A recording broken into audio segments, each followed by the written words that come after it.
Okay, so Steelers win 20-10 over the Saints, and I'm kind of annoyed because they were good. It's a whole different team with TJ Watt. And is this just a crappy team with a good player, or is this an okay team? Or like, if you took every other team's best player off their team, would they be bad too? I don't know. It's kind of annoying. Uh, I think the guy when a guy you gotta have a guy like Watt. He's so good. He sparks that momentum. He's so good on defense. I think his play on defense actually affects the offense. And you could probably, list maybe 10 players in at least our time that I can remember, doing that. Yeah, I think even Terry Bradshaw was on one of the pregame shows I watched, and he was talking about how, those 70s Steelers teams made his job so much easier and also fired them up. And I think that's the same effect he has. And I don't think his defense has necessarily been horrible. It's not been as good as we would have liked. But you take a mediocre defense and you add him into it, and it all of a sudden, could you imagine if Fitzpatrick would have played? I mean, they played pretty darn well without him. Yeah. So, I think the answer to your question is I don't think it's that bad of a team. It's just missing some key players, and he's obviously one of them, and maybe the biggest key player, which normally that's the quarterback. Right. And this is Usually, I mean, it's funny. Like 5 years ago, your best player was either the quarterback, Antonio Brown, or Le'Veon Bell, and they had this amazing offense. And it's, those great players basically propelled that team. And now it's the complete opposite. Now all your good players are in defense, and yeah, that's okay too. But yeah, it'll be amazing once Minka comes back, and if he's when he gets back, if this defense gets the full strength, that's going to be scary. Yeah, I noticed you posted some things about Hightower. He had a great game yesterday. I thought that was a good call on your part. And I think that's one of those things where he just brings the best out in Hightower. That's also because Highsmith. yeah, I'm sorry, Highsmith, Hightower. Wow, I must have been watching too much Police Academy. Um, Bubba Smith. No, with Highsmith, you're right. But of course that brings out the best opposing blockers, leaving Highsmith to kind of wreak havoc. But I just feel like he brings out the best. It kind of reminds me of like, when Larry Foote brought out the best in Timmons and some of those guys. I think they complemented each other so well. So that's what Watt does, right? He complements so many players on this team well. It's a different team, not a different defense. It's a different team when he's on there and he's out there. Yeah, the big difference between this game and the other game TJ Watt played week 1 against the Steelers, against the Bengals, is the Steelers offense at the time was so bad. It Yep. was ridiculous. I mean, the Steelers would cause a fumble or an interception or something like that, and then have a 3-and-out and either get a field goal or just give the ball right back. It was just the most lopsided thing ever. But in this game, I believe the time of possession was, I think the Steelers had like 38 minutes time of possession. Well, they had 217 rushing yards. Yeah. Um, and I think people were kind of forgetting the fact that the week prior they had 144 yards against the Eagles, giving them 361 yards over the last 2 weeks. That's their highest back-to-back week total since 2014. So that's pretty impressive. I think we saw the old Najee yesterday too, Joe. That was a Najee from last year. So it's not like he was all those people saying he's a bust. And I think he put that to bed yesterday, showing he's still there. He's still got it. He ran different this past game than in the previous times of the season. I think the bye did him a lot of good. It seemed like that one run, that long run he had was amazing. He just was so decisive, and then he was running over people. That's exactly what you want. That's it. Yeah, he That's trucked a few guys. yeah. That's the formula. That is the formula right there. That was the blueprint right there for how they want to play. Don't make any mistakes, have a strong running game and an awesome defense. You can win a lot of games that way. Yeah, and Jalen Warren came in, I think, where you wanted to, and he was productive when he needed to be, but it was clear how Harris was the best back on that field yesterday on either side of the ball. And that's, how many games have we talked now on some of your podcasts where there was for teams that, what part of the frustration for you and me was they were losing to teams they still probably were beatable. And yesterday they beat a team they should have, and they beat them fairly soundly, especially in that second half. They controlled that second half of the game in particular, and they beat a team they should have beat yesterday. Yeah, it's really frustrating because the Patriots game was definitely winnable. The Jets game was winnable, and now, we'd be looking at a 5-4 team and a completely different outlook on this season. Yeah. Yeah, I think it's clear the Bengals are still the best team. But the AFC could be up for grabs because they could beat the Bengals. They could beat the Bengals. If that defense plays like they did yesterday, they could beat the Bengals because that Bengals offensive line is going to have a nightmare trying to contain Watt and Highsmith like that. Well, we talk about what happens when you take away your team's best player. Jamar Chase is not their best player, but he's darn near close. Right. And they are a completely different team without him. And then basically they rely on Joe Mixon in the running game. And to me, the key to the whole defense is Larry Ogunjobi. Protect that man at all costs, cover him in bubble wrap, do whatever you need to do. But Larry Ogunjobi needs to be healthy. He needs to be doing stuff and effective. And if he is able to, I think they could shut down Mixon.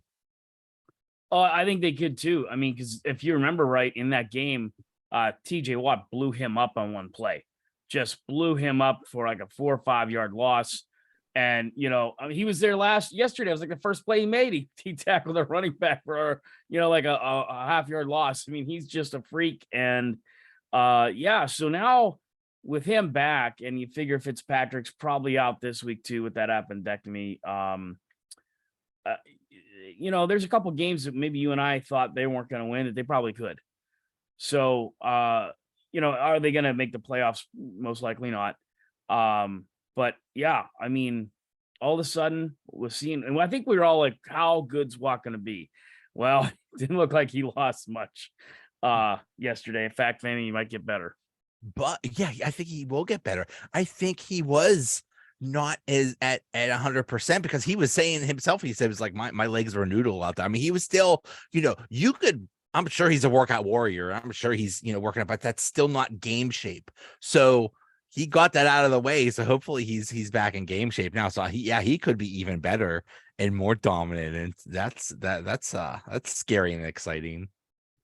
Yeah, definitely. It was interesting. Cam Hayward saying earlier today that, it was so good not to have to turn around back and yell at the linebackers too what the play was and see them being confused. It was like he said he was just back in rhythm. The communication was there. We were flowing. He was calling out plays. He said he said Bush played better, which I thought he played as good as Devin Bush can play. There was one there. He hit that tight end. I forget what it was. The tight end rode him for like 7 yards until I think it was a safety came up and finally helped him tackle him. But to each his own. Yeah. Yeah, that's all you could hope for. It's just lowered expectations. But that's the other thing is Miles Jack didn't play in the game. Miles Jack, if he, I think he's coming back for this game. That's also exciting because I think he could bring another dimension. So yeah, this defense could get even better. Yeah, Spillane's a good player. I think everybody loves him. He's a gritty player. He's just not the guy you want in pass protection for the majority of the game. He's just not. I mean, he's for all his great things he does, he's not going to be good for four quarters. If only the offense just announced what they were going to do before the play. It was like, we're going to run. It's like, okay, bring in Splain. Bring in Splain. Yeah, it's going to be great. We're going to pass. Okay, go away, Splain. Go away. Yeah. Yeah, that's a thing. I mean, my goodness, that fourth down stop where it was like, I think it was like 2nd and 1, 3rd and 1, and 4th and 1 or something like that. And he stopped them every time, and Splain was a big part of that. So that was awesome. And it's funny that he's coming back, Joe, with the Bengals now, next up, because I think the Colts and Falcons are winnable games. You beat the Bengals, I think they become extremely winnable. I mean, they're going to be really pumped up if they can bet by the Bengals. You might see, a little bit of rebound. Maybe they will make a run at, above 500. You beat the Bengals next week and sweep the Bengals this year. That's huge. It's huge. If you beat the Bengals will be 5-5, and the Steelers will be 4-6, and then they just have to catch the Ravens, who are at 6-3. You're 3 games behind, but it's doable, especially when you play them twice still.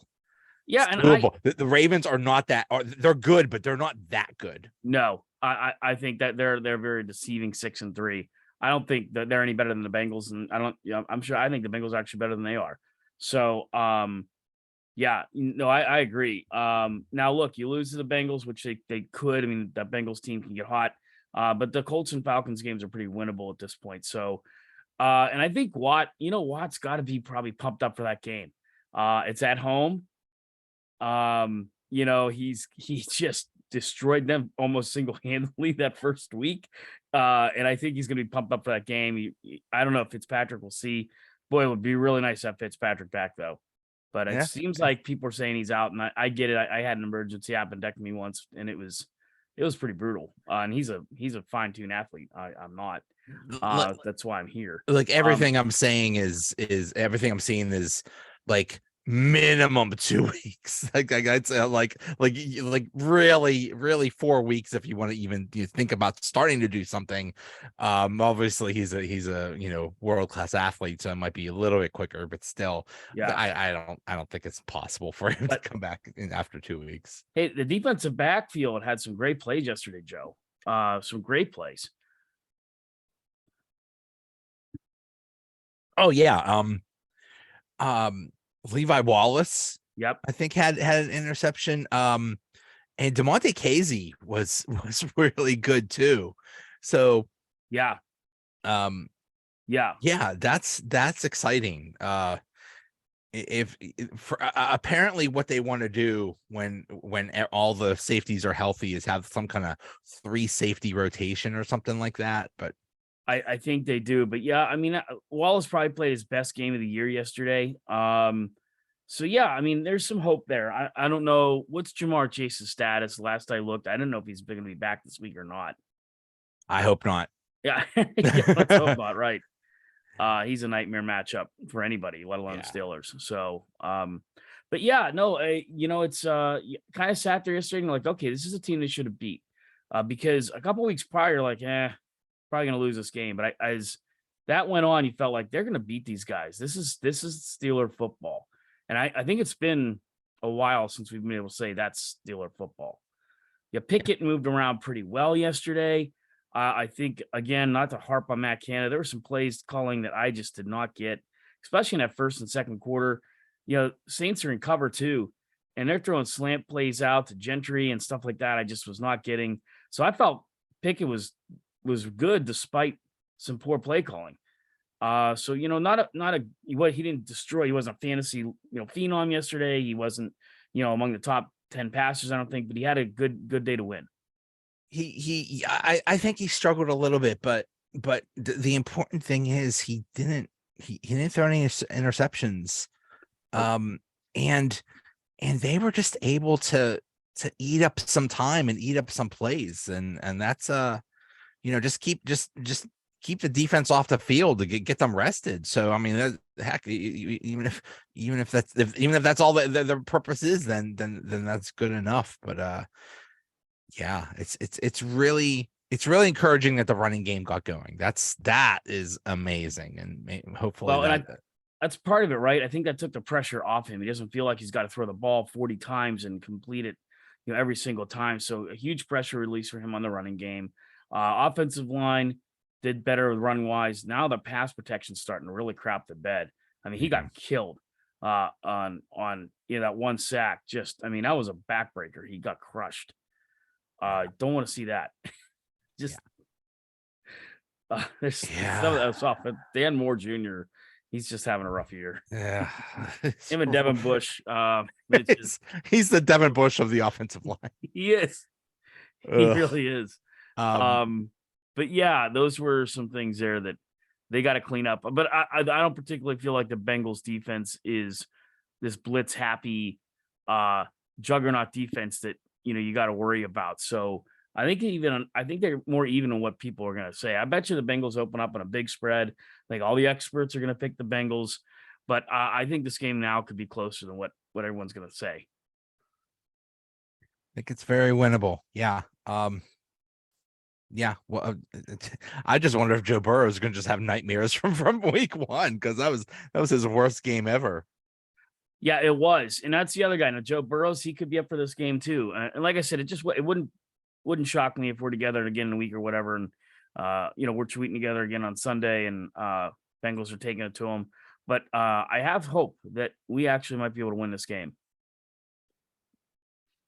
I have a good feeling. We'll see. How about the kicker situation, Joe? Why do we get rid of the guy that made field goals for a guy that's, his kickoffs are looking like my tee shots in golf. Just everybody was asking me that on Sunday. It's like, guys, I don't know.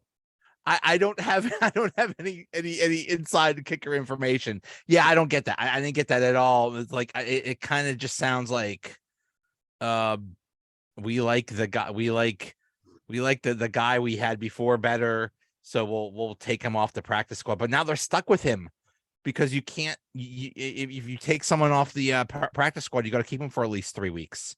So now they're stuck with him. And like, okay. He's like, well, he had a bad game. I was like, well, yeah, but that's my friend. She's a Chiefs fan. She was texting me. She said, wait, you guys are starting him? I'm like, yeah, that's not a good sign.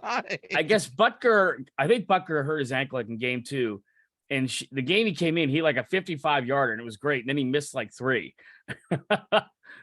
So, yeah, and that's kind of scary, Joe, because when you think about that first game, we can talk about TJ Watt all we want, but Boswell was a big hero for that win too against the Bengals, and we don't have him. And I think this game is going to go very similar to that game. I think it could be a 20-17, 23-20, 24-27, something like that kind of a game. And you got to wonder, is this kid going to be up to it? That's the thing. It's, the Steelers aren't going to blow anybody out. No, they need every point they could get. They can't afford to miss field goals. That could be the difference in the game right there. Yeah, that could be it right there. And Boswell was automatic. So yeah, about as close to automatic as anybody in the league. Great. It looks like the Bengals are a 4.5 point favorite. I can see that. Not surprised. And the over/under is 43.5. That's interesting. I don't see it getting that. I'd probably take the under. Yeah, I'd take the under of that for sure. But so there's some things there that still make me weary. The kicking set. If Boz was in there, I'd feel even better than what I do. But no Boz, we'll have to see. Yeah. But it's going to be fun. I think Heinz Field will be up for it. The people are going to be going nuts. It's going to be a good time. I was surprised that people are still really into it, and apparently the crowd was a big factor in the game against the Saints. So that's cool, because it's sometimes when they're not doing well, they just the fans abandon ship. So that was cool that they were still there. Yeah, my buddy's got season tickets in like 502, and I've been there with him a few times for those games. And that section's hit or miss. You get some crowds that are decent, but it can be a few rows of empty. He said every row was filled up on Sunday. He said it was like it was as close to home openers he could remember. He said they were pumped. He said they were loud. He said it was fun. That's cool. Yeah, that's cool. Yeah. And it was not the best weather. No, kind of cool. It's it's no fun, especially up there in the 500s, to be where the wind's whipping like crazy. And it's Yeah. only 30 some degrees. That's no fun. I've been there. Oh yeah, it's not fun. No. I And am. I think game temperature is like only in the high 30s for Sunday too. So Oh, okay. you know, Yeah. something Yeah, these two teams. I am literally a fair weather fan. I'll go when it's dark. I mean, I'll go when it's warm. Yeah, I'm not sitting in a stadium when it's like 30 degrees and the wind's whipping around. That's no fun. I'm no popsicle. No, I can sit here and I got my TV, got my couch, got my snacks, and Right. That's but yeah, if they run like this again next week, Joe, and I mean, hey, I think it looks like they could. 144 yards, 217, 361 over the last 2 weeks. If they can get 150 to 180 yards rushing next week, I think they're in this game. I think it's exciting. It's exciting that yeah, at the very least they could keep it close. So Yeah. And it seems to me like Pickens is due. Like I thought the way he started out that game on Sunday, we were going to see a big game for him, and then it kind of went away. He started throwing the ball at Johnson. I don't know what Johnson was thinking on that one reception. Hey, I got the first down. I'm going to make it real much harder and go backwards. Yes. So, yeah, like he used to take Bo Jackson, take my ball, make it run backwards. That's what it looked like. But I do feel like if one of them can have a bigger game, I'd be a little bit more comfortable too. Like whether it's Freiermuth or Deontay, somebody with like 7 or 8 catches, 112 yards, a touchdown or two, we could use that this coming week.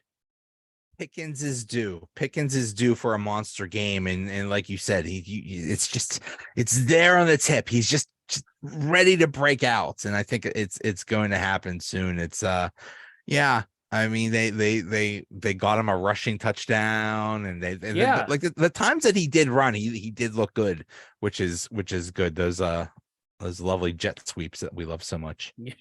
Yeah, I like the jet sweep down there. I don't like the jet sweep when it's 3rd and 9 and we're on our own 40. That I'm not as big of a fan. But yeah, I like that play call. So, as much as we bemoan Matt Canada at times, that was a good call. So there were a couple calls yesterday I did like. So yeah, who knows? Maybe we're getting too far ahead of ourselves, but there's kind of a cadence here and a rhythm I'm starting to like. If they can keep that up, who knows? It's, we haven't had to deal with seeing a rookie quarterback try to figure things out for 20 years now. So it's I don't want to say it's cool seeing Kenny, struggle or something like that, but it's interesting to see him progress, and he did make a step forward, but he still has a long way to go. So it's just exciting to see. And yeah, you bring up a really good point, because I can deal with the Najee haters. They have some points, but the people who are hating on Kenny, like I think you said it, I said it, Jerry Dula, everybody said it. Ben stepped into a team full of future Hall of Famers, a team that was going to eventually win 2 Super Bowls and go to a third. Kenny's not on that same team. It's not even remotely close. I mean, TJ Watt, TJ Watt's probably the only person that I would think was the caliber of what those teams were. All Ben had to do was hand off to Jerome Bettis every play. Yeah. That would make any quarterback look good. Right. Or if then he had Willie Parker, who was great. I mean, there was Alan Faneca, probably one of the best guards to play over the last 25 years. It's a lot different, folks. Yeah, it's a lot different. You're on a team with a bunch of Hall of Famers, and that ain't it now. So I remember when Yarmir Yager was a rookie, and people would say, "Leave him alone. He's just a boy." That's what I want to say about Kenny Pickett. Leave him alone. He's just a boy. I want to say the same thing. Yeah. Yep. And we all saw what Yikes turned into, and I think you can start really. They definitely have some pieces in place to get it going in that direction. It's just not where it was when Ben stepped in. So yeah. It's a young team, and we'll see what happens. But it's exciting. I'm actually excited. I think I like the chances against the Bengals. I like that. That's Yeah. A lot Yeah. different than a few weeks ago when you're sitting there like, oh Lord, you know, how are we gonna Oh get through yeah. this one? But Right. And that's how it was. It was just so depressing. I was like, my goodness, like, and if how are you're we gonna sitting get there through this? saying that, and I'm sitting here saying it, then the locker room's definitely saying it. And that's what I mean about Watt and the power, the impact he has. You know, You know, they all say, oh, they're professionals. They always play their best and stuff. It's like, no. They psychologically, stuff like that matters. And oh yeah, when they see TJ Watts there, it's like, oh, we got him back. We got a good chance now, and that makes him play better. So yep, it's just such a big ripple effect. yeah, and all of from the Saints, he's having a great year. He's having a rookie of the year type year. He's the kind of guy, you know, if you're doing the fantasy stuff like you and I do, only we're not having great seasons from what I can see on Twitter. Uh, but he's the kind of guy you got your eye on already for next year. That could be a stud. And they did a very good job keeping him, you know, tied up late yesterday for the most part. It's nice that there are certain things, so many things change in the world, but Andy Dalton sucking remains the same. Andy Dalton in Pittsburgh, it's just it's heartwarming to see that he's still awful. Yeah. It was good to see him again. Just That was you or somebody I saw like insert any Andy Dalton game you've ever seen in Pittsburgh here. 'Cause yeah, basically yes, he's got a hate coming here, man. He just has to. every time Yes. he's just so bad. Yeah, he's bleeding yesterday on his nose. I mean, it's just like, yeah, it's an Andy Dalton Pittsburgh game. Yeah, doesn't matter what uniform you're wearing, it's just not good. I wonder if he was like during the week, he's like, "Are you sure someone else can't play?" Yeah, Are right. Right. Do I really got to do this again? Yeah. So yeah, I mean, it's the Steelers have some momentum, which they haven't had in a while. Even against the Eagles, you know, which we all knew they were going to lose that game. Yeah. But to have 144 yards, they build on that with what they did this week. So who knows what they can do next week? I mean, you don't want to get ahead, but yeah, after the Bengals is at Indianapolis, and I'm sorry, that's a guaranteed win. They got their feel good win. They got Ted Lasso running the show now. That's cute. Okay, it's a cute story. He's not Right. winning any more games, so that's a win, and it's on prime time on a Monday night, so that's Yeah. fun. Yeah.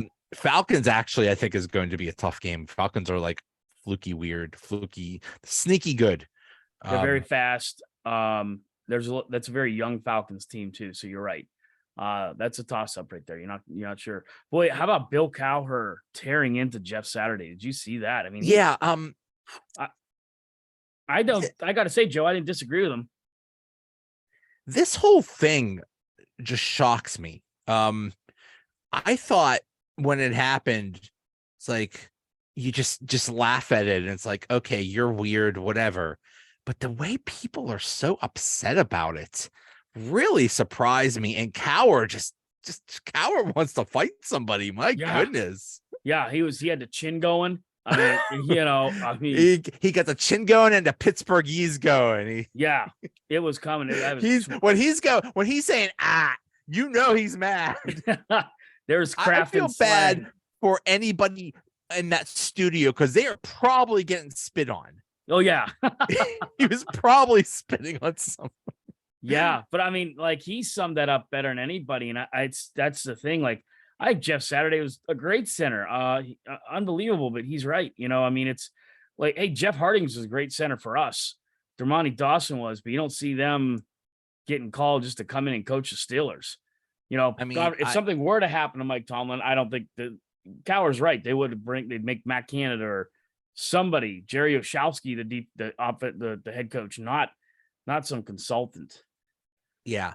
I mean, it's an insult to, especially like you said, you are basically giving up your life when you become a coach in the NFL. You're not seeing your family. You're probably sleeping at the facility. You're spending like every waking moment at like working at your job. And all those guys that put in their time and paid their dues and just got whatever, and then you just decide to hire your friend. That's just that is an insult. Yeah, and I think it just was, coming from Bill Cowher, just made it so much relevant in this town, and it was just, it was like seeing a Bill Cowher conference in 1998. I mean, it was kind of fun. Those press conferences with Bill Cowher, especially after a loss when he was angry, he didn't hide anything. No, I'm surprised he didn't like knock out anybody, because it just seemed right. like he got so angry. Well, you point out all the time what we're used to, how we're spoiled. How many years we dealt with Chuck Noll just being Chuck Noll after a press conference. He didn't give you anything. And then you get Bill Cowher, who's just, stuffing papers in referees' pockets and, screaming the "Who Dey" chant in the locker room after they beat him. Who Dey? Yeah, We Dey. that was that. I watch that. I'll probably watch that video 3 times this That's week. awesome. It's Yeah. like Bengals prep. It's like you got to. But yeah, when I don't know, that actually came up like just a few minutes before kickoff. I'm like, because I didn't see it live. I'm like, okay. I was like, oh, that's just like vintage Cowher. Everybody was talking about it. Yeah. Yeah. Yeah. So yeah, really interesting stuff. So I agree with you on the Colts. I think they got there. We got rid of our coach when it always seems like there's like that, like college. I think Nebraska did the same thing when they got rid of Scott Frost. It's like the same thing in the NFL. Oh, we got rid of him, and guaranteed win the next week. It ties into what we just talked about with TJ Watt. TJ Watt comes back and everybody's like everybody's hopes get up, and everybody, plays a little bit harder. It's like you have a new coach. It's like you want to play good for the new coach and think that this is like, the start of something wonderful. And then, things come crashing down to earth. Yeah. One thing I did have marked down, Joe, to discuss too, is I was not impressed with special teams yesterday. We weren't good in coverage. I was waiting for that kid from the Saints to take one back, because he ran a couple back over 20 yards in the first half. They got a little bit better in the second half, but it wasn't pretty yesterday. Penalties, the field goal kicking, punting was okay. Special teams needs to get a lot better real quick if they're going to do what we're saying. There's not much room for error here. You can't turn the ball over, and you can't give up big plays on defense or special teams. You can't. Yeah. I mean, if you're in a close game and you give up like a punt return for a touchdown, then basically you could flush the entire game away. Yeah, and the Bengals have some of the better kick and punt returners in the league, so that part concerns me going into this week. They got to get a lot better. Yeah. Without a doubt. So we shall see. I'm excited. It's Bengals week. It's going to be fun, and I definitely look forward to hopefully a good game, and a game I think is winnable.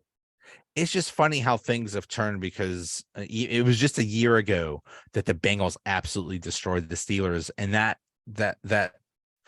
like the Bengals were, they were up and coming. They were having a good year. They were really feeling themselves, and they're used to getting beat by the Steelers every single year. It's like, finally we have revenge on you guys. And you remember Tyler Boyd was saying, it's like, well, they gave up and stuff like that. It's like, you don't hear that now. You don't hear them saying, talking trash and stuff like that. So now it's almost reversed. It's now the Super Bowl, the AFC champions are the ones that are maybe fat and happy.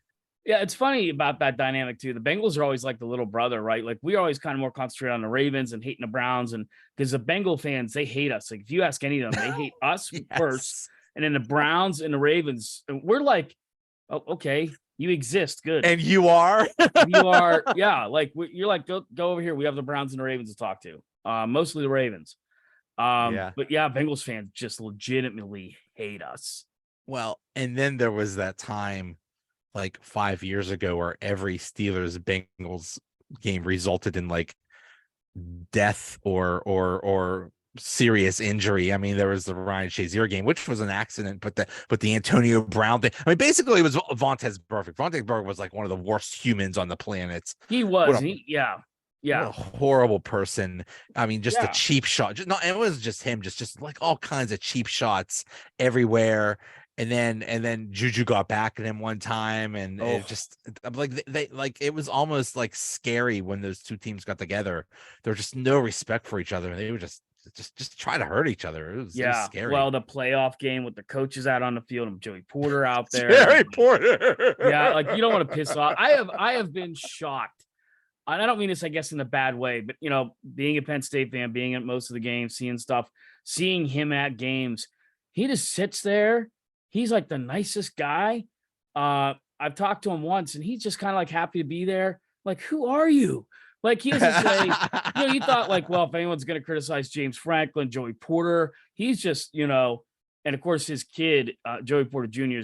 he hasn't given up a touchdown yet this year to anybody, to nobody. I mean, he's probably a top 10 pick. From what I understand, he plays cornerback like his dad played linebacker. So. Oh, he's out there. He's out there. He gets into it with all of them. The Ohio State had to move Marvin Harrison Jr. to the slot in that game because he couldn't get to get away from Joey Porter Jr. Couldn't get away from Joey Porter Jr. And of course, then they did that, and of course Franklin didn't adjust, and they lose the game. That's, you know, almost carte blanche with Franklin. But I've just been really impressed that he's been, because like the Penn State fans are like, oh, he's so nice. I'm like, that's not him. I mean, you don't understand. He's like snarling and killing, and like, remember when Sports Illustrated had him on a cover, nothing but his shoulder pads, and like, you know, I mean, there's just nothing but muscle and like the pit bull or whatever they call it. I mean, yeah, that's just, he's just sitting there in the stands like. He was vicious. He was vicious on the field, and he was vicious off the field because of the things he would say. I remember he would always still say, like even after the whole Spygate stuff with every time, years later, he's still bringing it up. It's like, yeah, they cheated us. Like he is not afraid to speak his mind. So no, I wonder if his kid's like, Dad, shut up. Even him over the years, like Troy has kind of started jumping on that too a little bit. And I think it's because Joe's the catalyst for it. But yeah, I don't know if his boy said the same thing. Like, yeah, just keep your mouth shut, Dad. Let me get through this, you know.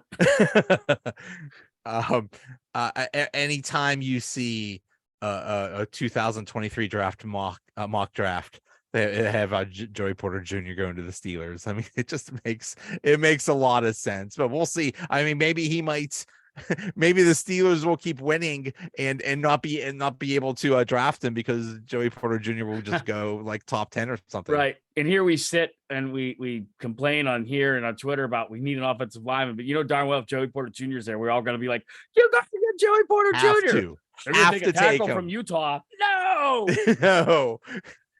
Is a tackle from Utah a kid of any former Steeler? No. Then we're not getting him.